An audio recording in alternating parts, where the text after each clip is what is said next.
Hi friends, ఎలా ఉన్నారు?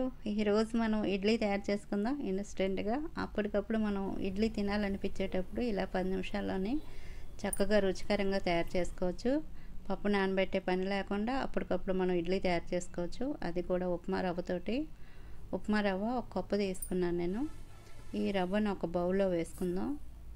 మనం ఉప్మా రవ్వ ఏ కప్తో తీసుకున్నామో అదే కప్ తోటి హాఫ్ కప్పు పెరుగు వేసుకోండి. పెరుగు వేసుకొని అంతా ఒకసారి కలిసేలాగా కలుపుకోవాలి. నేనైతే ఇలా గరిటెతో కలుపుతున్నాను. మీకు వీలుంటే చేతితో కలుపుకోండి. చక్కగా అంతా బాగా కలిసింది కదా పెరుగు రవ్వని. ఇందులోనే కొద్దిగా ఉప్పు వేసుకుందాం. సరిపోయినంత ఉప్పు వేసుకొని మనం రవ్వ ఏ కప్తో తీసుకున్నామో అదే కప్ తోటి నీళ్ళు తీసుకొని కొద్దిగా నీళ్ళు పోసి కలుపుకుందాం. ఒక్కసారి పోయకండి, కొంచెం నీళ్ళు పోసిన తర్వాత ఒకసారి అంతా కలుపుకొని మరలా కొద్దిగా నీళ్ళు పోసుకుందాం. చాలా బాగుంటుంది. అప్పటికప్పుడు మనం ఇడ్లీ తినాలనిపించింది అనుకోండి, పిల్లలు అడిగారు అనుకోండి, చాలా సింపుల్గా ఇలా చేసి పెట్టండి. చాలా బాగుంటాయి. దూదిలాగా చక్కగా నోట్లో పెడితే కరిగిపోయినట్టు అంత బాగుంటాయి. ఇలా కొద్దిగా నీళ్ళు పోసుకొని పిండిని కలుపుకోవాలి.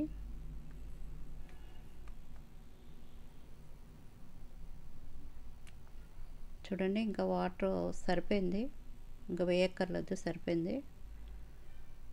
ఇలా ఉంటే సరిపోద్ది. మనకి ఒక 3 స్పూన్లు వాటర్ మిగిలింది అంతే. మూత పెట్టుకోండి. ఒక్క 10 నిమిషాలు పక్కన పెట్టుకోండి. 10 నిమిషాల తర్వాత మూత తీసి మరలా ఒకసారి అంతా కలుపుకోండి. ఇలా కలిపిన తర్వాత ఒక పావు టీ స్పూన్ వంట సోడా వేసుకోండి.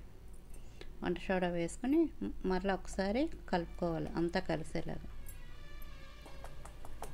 ఇలా కలుపుకున్న తర్వాత దీన్ని పక్కన పెట్టుకుని ఇడ్లీ ప్లేట్లకి చక్కగా ఆయిల్ అంతా అప్లై చేయండి. అంటే అంటుకోకుండా ఉంటుంది ఇలా ఆయిల్ రాయడం వల్ల. ఇప్పుడు మనం ఇడ్లీ పిండిని చక్కగా ఇడ్లీ ప్లేట్లలోనే వేసుకుందాం. ఇలా నేను అన్ని ప్లేట్లలోనే వేసుకున్నాను ఇడ్లీ పిండి. మనం వాటర్ కూడా పెట్టుకున్నాను. వాటర్ కూడా చక్కగా మరుగుతుంది. ఇలా ఒక్కొక్క ప్లేట్ని చక్కగా పెట్టుకోండి. ఇడ్లీ ప్లేట్ని ఇలా పెట్టిన తర్వాత మూత పెట్టుకొని గ్యాస్ని మీడియంలో పెట్టి 15 మినిట్స్ ఉడికించుకోండి. ఇప్పుడు మూత తీద్దాం. ఉడికింది లేదో ఒకసారి చెక్ చేసుకుందాం.